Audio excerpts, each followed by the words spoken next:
The Bird from the Sea by Renee, Karol, Weiss. Pictures by Ed Young.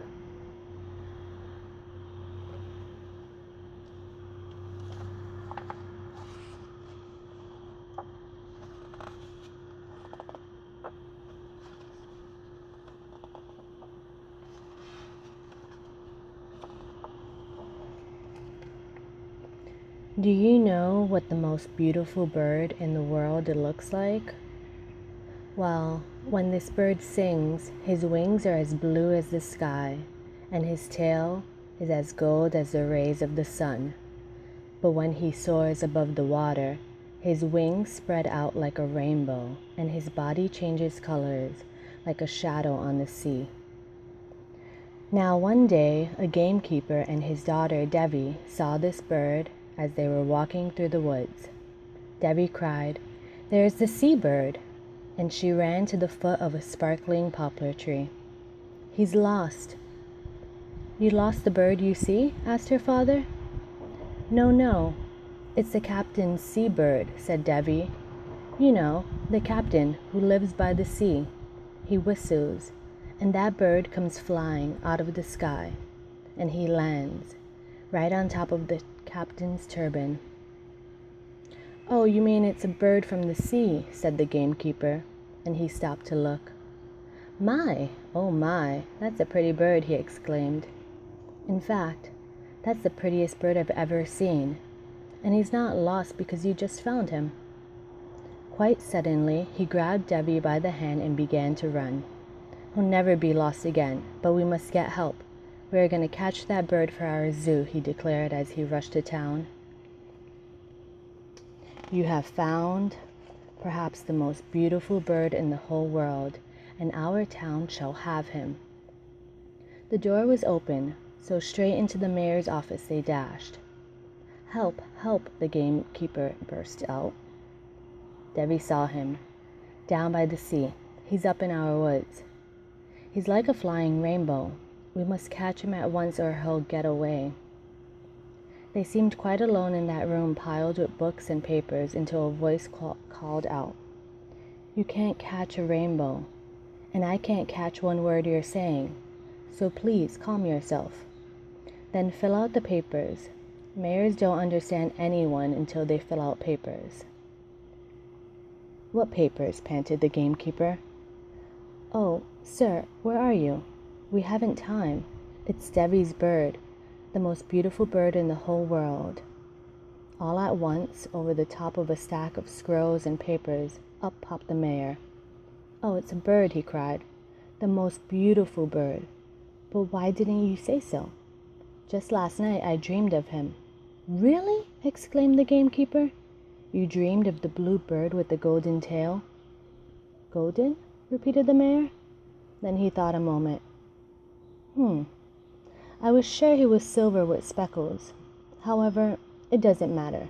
If he's the most beautiful bird, he's obviously the one I dreamed about.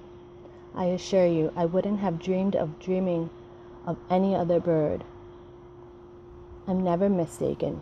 That's why I'm the mayor." Before the gamekeeper could say another word, the mayor cried, "Call the citizens!" And he dashed about, bonging bells and shouting orders. Immediately, guards and townspeople came running. "Get your nets," the mayor commanded. "Bring your bags and your sieves, your crocks and your pans. Bring whatever you have. We must go forth and capture the most beautiful bird in the world."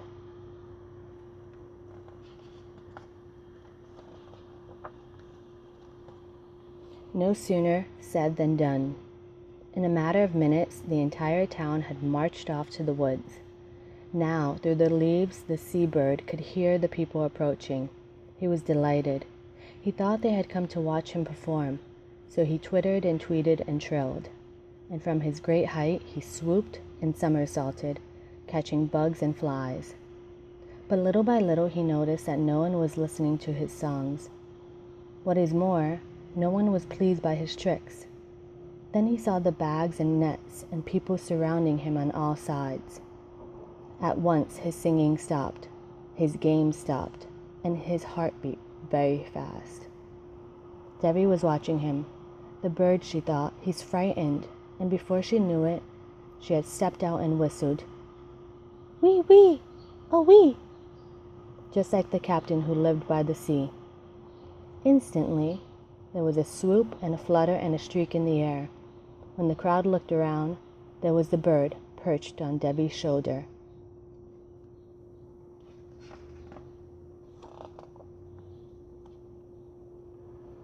With a single toss of a net, the bird was caught. Debbie hardly knew what was happening, but her heart was fluttering too, and tears stood in her eyes. "Hooray!" shouted the mayor. "Debbie has caught him." Then he looked closely at the bird. "I must say, this is no ordinary, most beautiful bird," he exclaimed. "Why, this must be the bird of good luck. Yes, it's perfectly clear. Only good luck could be so beautiful. Dear me, this calls for a great celebration. We must tell the world that this bird has come to stay with us." With that, the mayor pointed to the women. "I know what you'll do. You will cook 3 great feasts," he announced. Then he turned to the craftsmen.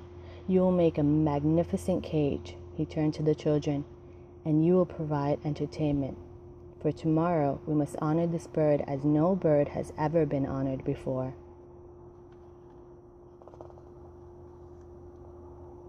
The mayor had spoken. The crowd rushed home to get ready. The next day before dawn, the whole town was buzzing. Children raced everywhere, their arms overflowing with flowers. In no time, every wall, post, and pathway were blooming, and flowers even hung from the rooftops. In the shops, meantime, the hammers of the craftsmen chimed and chattered. And as for the women, it wasn't long before you could sniff out what they were up to. The smells of spices and curries drifted through the flowery air, while crackling oil sizzled in the open pans. And even the walls of the mayor's kitchen seemed to bulge with baking as meal was sifted and nuts were crushed and honey sweets came from the ovens. Many times during the day, Debbie ran to visit the bird. He was so quiet. "Wait till you see what we have for you," she would say. "You will be the happiest bird in the world." Finally, it was time. Crowds were lining the streets. The trumpeters stood up. Ta-ta-ta, da-da-da, ta-ta-ta, va. They tooted. "The children are ready to honor the bird." The crowd held its breath as out of the woods and down those sweet-smelling paths danced the children. From head to toe, they were garlanded with tiny orchids, and they were singing at the top of their lungs. "The flowers are singing," shouted the gamekeeper.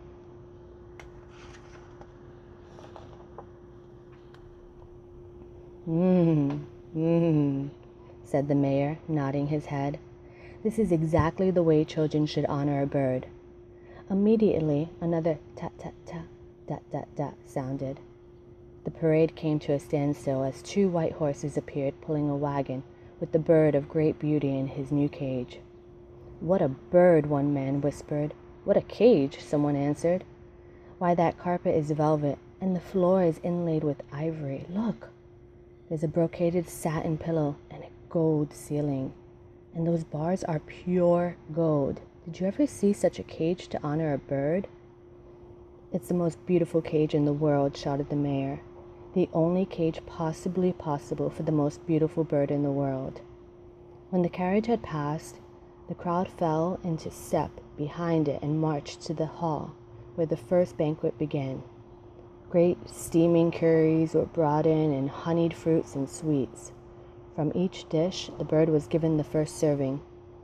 "I can tell you," said the mayor, "never was there such an eating. Never such a parade or a cage or a party. Never were such honors paid to a bird." So imagine how startled everyone was when in the middle of the banquet someone screamed, "Father, oh father, please call the mayor. Something terrible has happened. Something is the matter with the bird." It was Debbie. She only discovered that the bird had only pecked at his food. At once the mayor rushed up.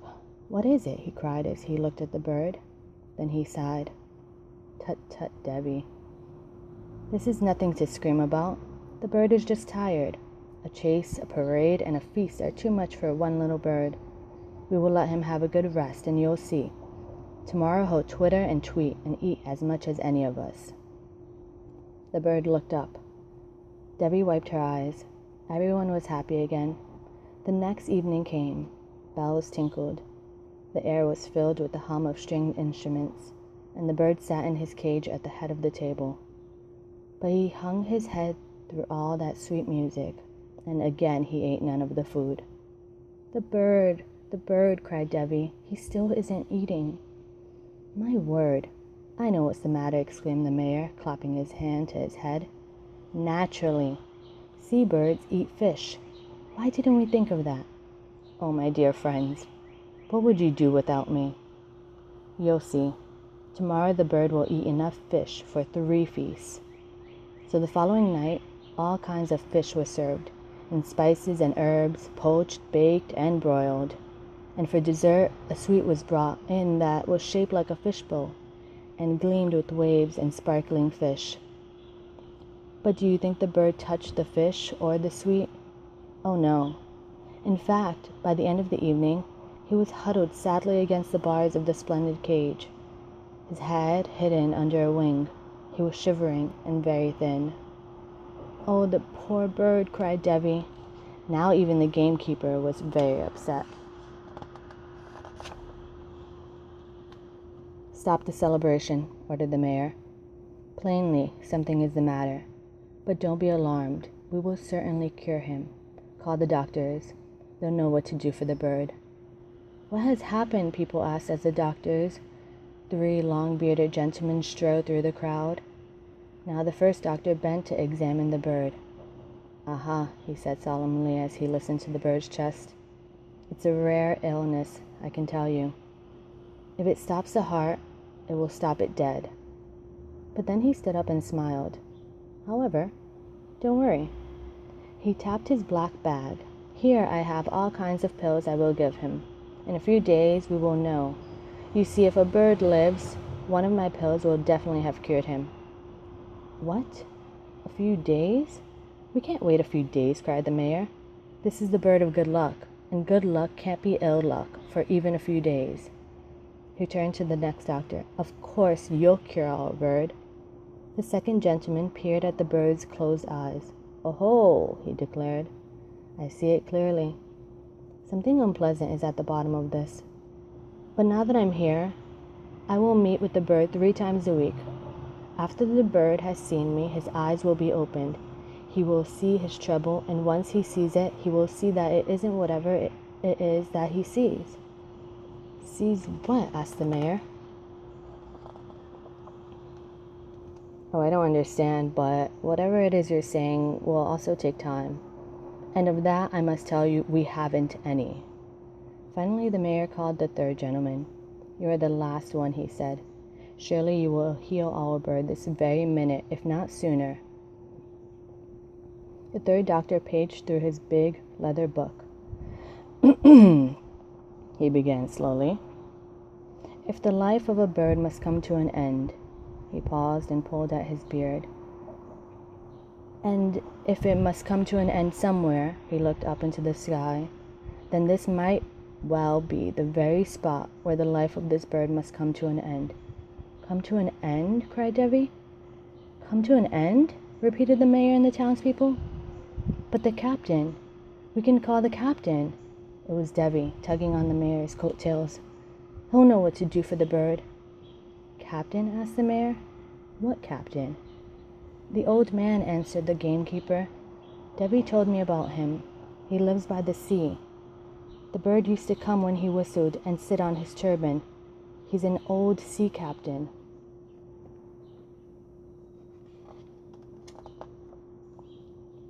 "Sea captain," repeated the mayor.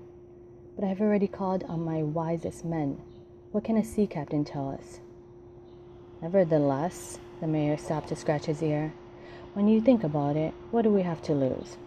My, it's a good thing I'm the mayor. Very well. Bring the sea captain." In no time at all, the old sea captain was there. He greeted Debbie, then he looked at the mayor and the guests, and then at the food and the instruments. "I live near the sea," he said. "Without its sound and its smell, my heart grows heavy. So please tell me quickly, what can I do for you?" "It's a seabird," cried Debbie. "Our beautiful bird," said the gamekeeper. "We had a parade and a feast," explained the mayor, "but the bird wouldn't eat. Now he is sick. My wise doctors can't cure him. Do you by any chance know what to do for our bird?" "You fed the bird all this fine food?" asked the captain. Everyone nodded. "When you visit the sea, would you eat bugs and seaweed and fresh worms?" "What do you mean?" said the gamekeeper. "We don't eat bugs and worms," said the mayor. "You put the bird in a golden cage?" asked the captain. "Of course," said the mayor. "Nothing is too good for our bird." "You gave the bird all that you wished for yourself?" the captain asked quietly. "Yes," replied the mayor. "But what difference does all this make? Please hurry. We are losing time. The bird may not live through the night, and you have not even looked at him." At last the captain went hand in hand with Debbie to the cage. The mayor opened the door. The bird lifted his head. "Oh," said the old man, startled to see how small the bird had become. Debbie picked it up gently and placed it in his two hands. "They do not understand," he said softly to the bird. "They never long to hear water swishing over sand, nor do they know what it's like to soar on the changing winds and watch the shadows of clouds on a sparkling sea." "Please," cried the mayor, "what are you saying? Can you help our bird?" The captain took the bird to the light, shook his head thoughtfully. Then he looked at the mayor and the townspeople. "Do you really want me to heal the bird?" he asked. "Naturally," said the mayor. "That's why we called you. And we're willing to pay you any price if only you cure our bird." "Any price," repeated the captain. "Very well." He lifted his arms. There was a swoosh of wings. The bird rose into the air. He circled above the crowd. Everyone watched. Then, with a flutter, the bird flew straight out through the open doorway. "What have you done?" cried the mayor. "Our beautiful bird! Our good luck!" cried the townspeople. "We have lost it forever." "I'm afraid it had to cost you the bird," said the captain, "for you see, that was my price for curing him." The captain pulled his cloak over his shoulders and turned to leave. For a long time the mayor sat and thought. His head went up and down and back and forth. At last he shrugged his shoulders.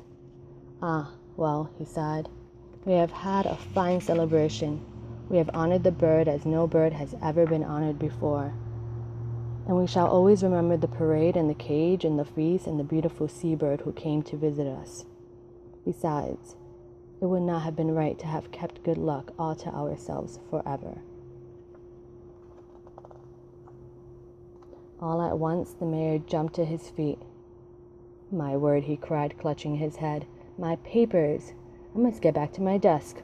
I never filled out the papers. How will anyone know we entertained this great bird if I don't fill out the papers?" And with that he buttoned his coat, bowed to the crowd, and hurried away. Soon, too, all the townspeople had left. Only Debbie remained to wave to the captain as he disappeared down the long road. Now, for the first time since the bird had been caught, Debbie began to feel really happy. She could hear the ocean's mighty waves. The sun warmed her. She remembered the whistle call that brought the bird swooping in from the sea. And she thought of the sun shining on the bright plumes of the bird as he sat on top of the captain's turban. The end.